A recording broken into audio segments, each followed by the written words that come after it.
Hi everybody. ఈ వీడియోలో ఒక ఇంపార్టెంట్ ఇష్యూ మనం డిస్కస్ చేద్దాం. రీసెంట్గా మనకు ఒక ఆర్టికల్ వచ్చింది. ఈ ఆర్టికల్కి సంబంధించి ఇంపార్టెంట్ బిట్స్ ఏమున్నాయో నేను మీతో షేర్ చేసుకుంటాను. రీసెంట్గా ఈ ఆర్టికల్ మనకి కోవిడ్-19కి సంబంధించినంత వరకు కొన్ని ముఖ్యమైన పాయింట్స్ డిస్కస్ చేశాం. ఒక సీనియర్ అడ్వకేట్ ఉన్నారు, ఆయన పేరు దుష్యంత్ దావే. సో ఒక senior advocate, his name is Dushyant Dave. ఆయన Supreme court bar Association president కూడా. So he is the president of supreme court bar Association. ఈ సుప్రీం కోర్ట్ బార్ అసోసియేషన్కి ఆయన ప్రెసిడెంట్గా ఉంటూ సీనియర్ అడ్వకేట్గా ఉంటున్నారు. రీసెంట్గా ఆయన ఒక ఒపీనియన్ చెప్పారు ఒక న్యూస్ పేపర్కి. ఆయన ఏమన్నారంటే, ఈ టోటల్ కోవిడ్-19కి సంబంధించి ఏదైతే లాక్డౌన్ గవర్నమెంట్ అనౌన్స్ చేసిందో, దాంట్లో ఈ లాక్డౌన్ అనౌన్స్మెంట్కి సంబంధించిన విషయంలో జ్యుడిషియల్ ఇంటర్వెన్షన్ ఇంకా బాగా ఉంటే బాగుండేది అన్నారు. అంటే దుష్యంత్ దావి, ఈ senior advocate and president of supreme court bar association, has said that there should have been a better judicial intervention in the issue of lockdown announcement. ఏంటి అర్థం? మనందరికీ తెలుసు, ఈ కోవిడ్-19కి సంబంధించి ఎప్పుడైతే మనకి వరల్డ్ హెల్త్ ఆర్గనైజేషన్, అలాగే మనకి చైనా లాంటి కంట్రీస్లో ఈ కేసెస్ పెరుగుతూ వచ్చాయో, మనం లాక్డౌన్ అనౌన్స్ చేసాం. ఈ లాక్డౌన్ అనౌన్స్మెంట్కి సంబంధించి ఈ సీనియర్ అడ్వకేట్ అయిన దుష్యంత్ దావే ఏ ఒపీనియన్ చెప్పారంటే, లాక్డౌన్ అనౌన్స్మెంట్కి సంబంధించి డెఫినెట్గా అదొక మంచి డెసిషనే, కానీ ఎటువంటి ప్లానింగ్ లేకుండా అంత సడన్గా ఈ లాక్డౌన్ని అనౌన్స్ చేయడం వల్ల అడ్వాంటేజెస్ కంటే డిసడ్వాంటేజెస్ ఎక్కువ ఉన్నాయి. కాబట్టి ఈ లాక్డౌన్ అనౌన్స్మెంట్కి సంబంధించి మనకి సెంట్రల్ గవర్నమెంట్ జస్ట్ ఒక 4 hours ముందు అనౌన్స్మెంట్ చేశారు. అంటే in a period of just 4 hours the entire country is lockdown. వెంటనే ఒక 24 hours లోపల సుప్రీంకోర్టు ఇన్వాల్వ్ అయ్యి దాన్ని కనీసం కొంత టైం గ్యాప్ ఇచ్చి హోల్డ్లో పెట్టాల్సింది. జ్యుడిషియల్ ఇన్వాల్వ్మెంట్ లేదా జ్యుడిషియల్ ఇంటర్వెన్షన్ ఇంకా ఎక్కువ ఉంటే బాగుండేదని ఆ సీనియర్ అడ్వకేట్ అన్నారు. ఇది ఒక ఇష్యూ. ఇక దానికి సంబంధించి మరొక ఇష్యూ కూడా రీసెంట్గా వచ్చింది. ఇది కూడా ఒక senior advocate, Kapil Sibal. A very senior advocate name is Kapil Sibal. ఆయన కూడా రీసెంట్గా ఒక మీడియాకి ఒక ఒపీనియన్ చెప్పారు. ఆయన ఏమన్నారంటే, ఈ లాక్డౌన్కి సంబంధించి no proper national plan and no minimum standards as per the disaster management act అన్నారు.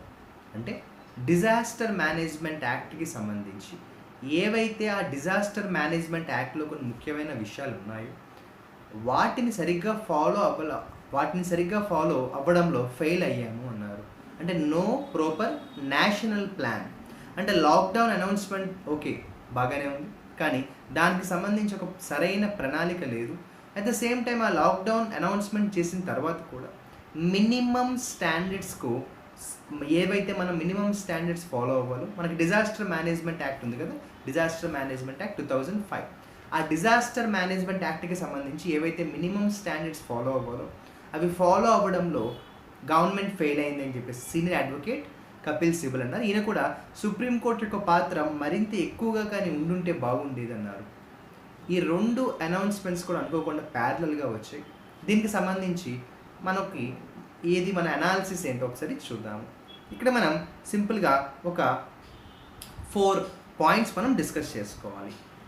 పాయింట్ నెంబర్ 1 ఏంటంటే, డిజాస్టర్ మేనేజ్మెంట్ యాక్ట్ అంటాం కదా, 2005. ఈ డిజాస్టర్ మేనేజ్మెంట్ యాక్ట్కి సంబంధించి కొన్ని ముఖ్యమైన టర్మ్స్ అండ్ కండిషన్స్ అండ్ ముఖ్యమైన ఫ్యాక్టర్స్ అందులో ఉంటాయి. అందులో ఒక ఇంపార్టెంట్ పాయింట్ ఏంటంటే, ఎప్పుడైనా ఒక ఇంత పెద్ద డిజాస్టర్ వచ్చినప్పుడు వెంటనే అందులో మనకి సెక్షన్ 11 ఉంటుంది. So section 11 of the disaster management act ప్రకారం ఏంటంటే, మనకి ఎన్ఈసి అంటారు, నేషనల్ ఎగ్జిక్యూటివ్ కౌన్సిల్. ఈ ఎన్ఈసి అనేది వెంటనే ఒక ప్లాన్ని ఫార్ములేట్ చేస్తారు. సో సెక్షన్ 11 ప్రకారం డెఫినెట్గా ఆ ఎన్ఈసి ఇచ్చిన ప్లాన్ని మనం ఫార్ములేషన్ అయిన తర్వాత ఎంతవరకు అది ఇంప్లిమెంట్ చేయొచ్చో ప్లాన్ చేసుకోవాలి. అట్ ద సేమ్ టైం ఈ సెక్షన్ 12 ఏంటంటే, adoption of the minimum standards of basic amenities అంటాం. So what is the section 12 of disaster management act 2005? Adoption of the minimum standards of basic amenities, కనీస అవసరాలు అందించే పొజిషన్లో మన దేశం ఉండగలగాలి. డిజాస్టర్ మేనేజ్మెంట్ యాక్ట్కి సంబంధించి సెక్షన్ 11, సెక్షన్ 12 మనకి వార్తల్లోకి వచ్చాయి. ఈ 2 సెక్షన్స్ కూడా గుర్తుపెట్టుకోవాలి. ఇది కాంపిటేటివ్ ఎగ్జామ్స్కి డెఫినెట్గా ఇంపార్టెంట్. ఇది పాయింట్ నెంబర్ 1. ఇక పాయింట్ నెంబర్ 2 ఏంటంటే, అసలు నిజంగా ఈ సడన్ లాక్డౌన్ వల్ల ప్రాబ్లమ్స్ ఏమైనా ఉన్నాయా? ఎట్టి పరిస్థితుల్లో దీనికి నో అని ఎవ్వరం చెప్పలేము. అందరం కూడా అంగీకరించాలి. దుష్యంత్ దావే చెప్పిన దాంతో అంగీకరించాలి, కపిల్ సిబల్ చెప్పిన దాంతో కూడా డెఫినెట్గా we have to accept. There is no doubt about it. ఎందుకంటే సడన్ లాక్డౌన్ వల్ల కొన్ని లక్షల మంది రోడ్డున పడ్డారని చెప్పడంలో ఆశ్చర్యం లేదు. ఎందుకంటే అంత ముందు కూడా ఒక వీడియోలో చెప్పాను, ఇండియాలో ఉన్న పరిస్థితి ఏంటంటే దాదాపు 80-90% మంది వరకు రెక్కాడితేనే కానీ డొక్కాడని పరిస్థితి. అంటే ఆ రోజు వాళ్ళకి ఏదైనా పని ఉంటే అది చేసి దాని ద్వారా వచ్చే డబ్బుతో వాళ్ళు బతకాలి. అటువంటి జనాభా ఎక్కువ ఉన్న మన ఇండియాలో సడన్ లాక్డౌన్ వల్ల డెఫినెట్గా ప్రాబ్లమ్స్ వచ్చాయి, దానికి అసలు సందేహమే లేదు.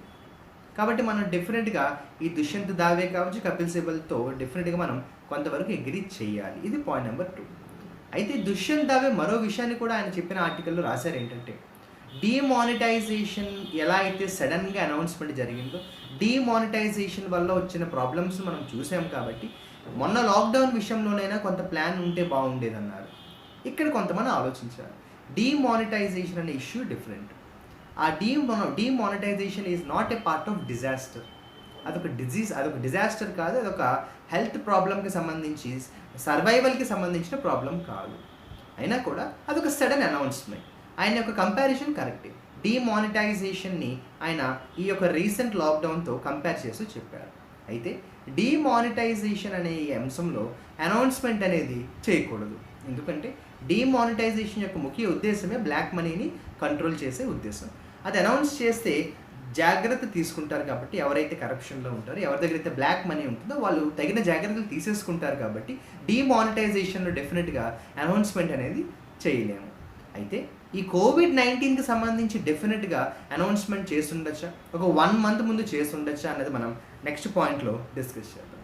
ఆల్రెడీ ఏంటంటే మనకు ఒక పక్క వరల్డ్ హెల్త్ ఆర్గనైజేషన్ చాలా లేట్ కమ్యూనికేషన్ చేశారు అని ఒక విమర్శ, చైనా నుంచి వ్యూహాన్ ల్యాబ్ నుంచి ఈ యొక్క వైరస్ పుట్టిందని మరొక విమర్శ, ఇండియన్ గవర్నమెంట్కి అంతకు ముందే ఆల్రెడీ ప్రపంచంలో ఇతర దేశాల్లో ఈ కరోనా కేసెస్ పెరుగుతున్నప్పటికీ కూడా మనం ఎయిర్పోర్ట్స్లో, రైల్వే స్టేషన్స్లో తగిన జాగ్రత్తలు తీసుకుని ఉంటే కేసెస్ తగ్గుండేవని మరొక విమర్శ.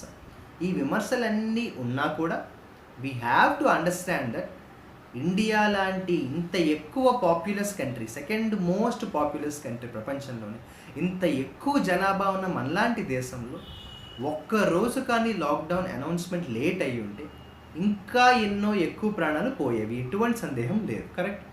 So if just one more day has been delayed for the announcement of the lockdown, no doubt there would have been more cases of death or more positive cases. అందువలన ఎట్టి పరిస్థితుల్లోనూ కూడా లాక్డౌన్ అనౌన్స్మెంట్ అనేది late అయిందా, ముందే announce చేస్తుంటే బాగుండేదా, ప్రణాళిక పరంగా అనౌన్స్ చేసి ఉండాల్సిందా, సరైన ప్లాన్ ఉంటే బాగుండేదా, ఇవన్నీ డెఫినెట్గా వాస్తవాలే. They are all debatable issues. కానీ లాక్డౌన్ అనౌన్స్మెంట్ వల్ల మనం చాలా అడ్వాంటేజ్ పొందాము అని చెప్పడంలో ఎటువంటి సందేహం లేదు. ప్రాబ్లమ్స్ ఉన్నాయి, there is no doubt that. మనం మైగ్రెంట్స్ తీసుకున్న, డైలీ లేబర్స్ తీసుకున్న, ప్రైవేట్ ఉద్యోగులు తీసుకున్న, hundreds of lakhs of కొన్ని లక్షల మంది ఆ రోజు తిండి దొరక బాధపడుతున్న విషయం మనందరికీ తెలుసు. కానీ లాక్డౌన్ అనౌన్స్మెంట్ ఒక్కరోజు కూడా లేట్ అయి ఉంటే డెఫినెట్గా దాని ఇంపాక్ట్ ఇంకా ఎక్కువ ఉండేది. సో లాక్డౌన్ వల్ల అడ్వాంటేజెస్ ఉన్నాయని చెప్పడంలో ఎటువంటి సందేహం ఎవ్వరికీ అవసరం లేదు. కానీ ఇదంతా చెప్పాం కాబట్టి, having said all this, Dushyant Dave చెప్పినట్టు, కపిల్ సిబల్ చెప్పినట్టు డెఫినెట్గా మనం వాళ్ళు చెప్పిన పాయింట్ కూడా అగ్రీ చేయాలి. మైగ్రెంట్స్ విషయంలో డెఫినెట్గా governments could have been better, governments could have planned better. మనం చూస్తే చాలా బాధపడ్డాం. మనం అందరం కూడా డైలీ ఇప్పటికీ కూడా ఆ మీడియా పాత్ర డెఫినెట్గా మన హ్యాట్స్ ఆఫ్ చెప్పాలి. మైగ్రెంట్ లేబర్ విషయంలో ఏ స్టేట్ గవర్నమెంట్ రెస్పాన్సిబిలిటీ తీసుకుంటుందన్న క్వశ్చన్ మార్క్కి సమాధానం లేదు. నిజంగా కొన్ని లక్షల, కొన్ని వేల గవర్నమెంట్ బస్సులు ఉన్నాయి. గవర్నమెంట్ నిజంగా తలుచుకుని ఉంటే ఏ మైగ్రెంట్ లేబరు కూడా, ఏ వలస కార్మికుడు కూడా, ఏ వలస కూలి కూడా హైవేల మీద కొన్ని 100 కిలోమీటర్లు నడుచుకుంటే వెళ్ళాల్సిన అవసరం లేకుండా గవర్నమెంట్ తెలుసుకుంటే డెఫినెట్గా ఏదో ఒకటి చేయొచ్చు. కానీ అది చేయడంలో విఫలమైందని చెప్పడంలో సందేహం లేదు. At the same time government మరి విఫలమైంది కాబట్టి కోర్టు ఇన్వాల్వ్ అయి ఉంటే బాగుండేది అని ఏదైతే దుష్యంత్ దావి అభిప్రాయపడ్డారో డెఫినెట్గా ఆ అభిప్రాయంతో మనం ఏకీభవించక తప్పదు. What he said was 100% right. Court డెఫినెట్గా ఇన్వాల్వ్ అయ్యి ఉంటే బాగుండేది. అట్ ద సేమ్ టైం లాక్డౌన్ని ఆపడానికి కాదు, లాక్డౌన్ అనౌన్స్మెంట్ ఏదైతే నరేంద్ర మోడీ చేశారో 100% it is a good decision, wise decision, it's a very timely decision. But కోర్టులు ఇన్వాల్వ్మెంట్ అయ్యి ఉంటే బాగుండేదని చెప్పడం మనకి అర్థం ఏంటంటే, వలస కార్మికులు అవ్వచ్చు, కొన్ని లక్షల మంది ఉపాధి కోల్పోయిన వాళ్ళు అవ్వచ్చు, వాళ్ళ సంగతి ఏంటి అన్న అంశం మీద కోర్టులు ఇన్వాల్వ్ అయ్యి ఉంటే, ముఖ్యంగా సుప్రీంకోర్టు ఇన్వాల్వ్ అయ్యి ఉంటే డెఫినెట్గా బాగుండేది అన్న ఈ యొక్క ఆర్గ్యుమెంట్, ఈ యొక్క ఒపీనియన్తో మనందరం కూడా అగ్రీ చేయాల్సిన అవసరం ఉంది. ఎందుకంటే ఎలా చూసినా కూడా ఈ డైలీ లేబర్స్ అవ్వచ్చు, మైగ్రెంట్స్ అవ్వచ్చు, మనం అనేక వీడియోస్ చూసాము. ఏ వీడియోలోనూ కూడా మనకు అర్థం కాని ఒక ప్రశ్న ఏంటంటే, వాళ్ళ బాధ్యత ఎవరు తీసుకుంటారు, ఏ స్టేట్ గవర్నమెంట్ తీసుకుంటుంది. మనం చూసాము, ఒక తల్లి కూడా చనిపోయారు. ఆ తల్లి ఆకలితో చనిపోయారా, లేదు మరి ఏదైనా ప్రాబ్లంతో చనిపోయారా అన్న కేసు కూడా బీహార్ హైకోర్టు, పాట్నా హైకోర్టు అది ఆల్రెడీ ఇన్వెస్టిగేషన్ చేస్తుంది. నేను దాని మీద ఒక సపరేట్ వీడియోలో కూడా ఎక్స్ప్లెయిన్ చేశాను. మరికొన్ని వీడియోస్ చూసాం, మరికొన్ని పిక్చర్స్ చూసాము. చిన్న చిన్న పిల్లల్ని వాళ్ళు ఎత్తుకొని కొన్ని వందల కిలోమీటర్లు సూట్ కేసు మీద ఈడ్చుకు వెళ్తున్న వీడియోస్ కూడా మనం చూసాం. ఒక తండ్రిని ఒక కూతురు, వాళ్ళ పాప కొన్ని వందల కిలోమీటర్లు సైకిల్ మీద తీసుకువెళ్ళి వాళ్ళ ఇంటికి వెళ్ళిన పరిణామం కూడా మనం చూసాం. ఇటువంటి వీడియోస్ డెఫినెట్గా ఎవరికైనా కూడా బాధ కలిగించే వీడియోస్. అందువలన courts involvement, supreme court could have intervened and involved and advised the government to initiate some better steps, minimum standards, basic amenities, కనీస అవసరాల విషయంలో ఏదైతే దుష్యంత్ దావే, కపిల్ సిబల్ చెప్పారో, మినిమం ప్లానింగ్ అవ్వచ్చు, మినిమం బేసిక్ ఎమ్యూనిటీస్ అవ్వచ్చు, మైగ్రెంట్ లేబర్స్కి కావాల్సిన మినిమం ట్రాన్స్పోర్ట్ ఫెసిలిటీ అవ్వచ్చు, అటువంటి విషయాల్లో సుప్రీంకోర్టు ఇన్వాల్వ్ అయ్యి ఉంటే బాగుండేది అన్న ఆర్గ్యుమెంట్ డెఫినెట్గా అగ్రీ చేయాల్సిన ఆర్గ్యుమెంటే. బట్ నేను అంతకుముందు కొన్ని వీడియోస్లో కూడా చెప్పినట్టు, కోర్ట్స్ ఇన్వాల్వ్మెంట్కి మళ్ళీ కొన్ని ఫ్యాక్టర్స్ ఉంటాయి. కొన్నిసార్లు కోర్ట్స్ ఇన్వాల్వ్మెంట్ వల్ల గవర్నమెంట్ యొక్క ఫ్రీ హ్యాండ్ తగ్గి గవర్నమెంట్ చేయాలనుకున్న ఏదైతే యాక్టివిటీ ఉంటుందో అది ఎఫెక్ట్ అయ్యే అవకాశం ఉంటుంది. మనం ఉన్న ఈ క్రైసిస్లో కోర్టు తప్ప, లేకపోతే గవర్నమెంట్ తప్ప, చైనాది తప్ప, పాకిస్తాన్ది తప్ప అన్న ఆర్గ్యుమెంట్ పక్కన పెట్టి ఫర్దర్గా ఏం చెయ్యాలో, ఫర్దర్గా ఏం చేస్తే ఒక పేదవాడి ఆకలి తీరుతుందో, వ్యాక్సిన్ త్వరగా కనిపెట్టడానికి సైంటిఫిక్ రీసెర్చ్కి కావాల్సిన సపోర్ట్ లేదా ఫండ్ గవర్నమెంట్ ఎలా ప్లాన్ చేస్తుంది, ఇటువంటి విషయాలు డెఫినెట్గా మనం ఫర్దర్గా ఆలోచించాల్సిన important. They are the need of the hour. So we have to accept to the argument of Dushyant Dave and Kapil Sibal that court could have been involved, but at the end of the day we have to think about the future to save the lives of many more poor people in India.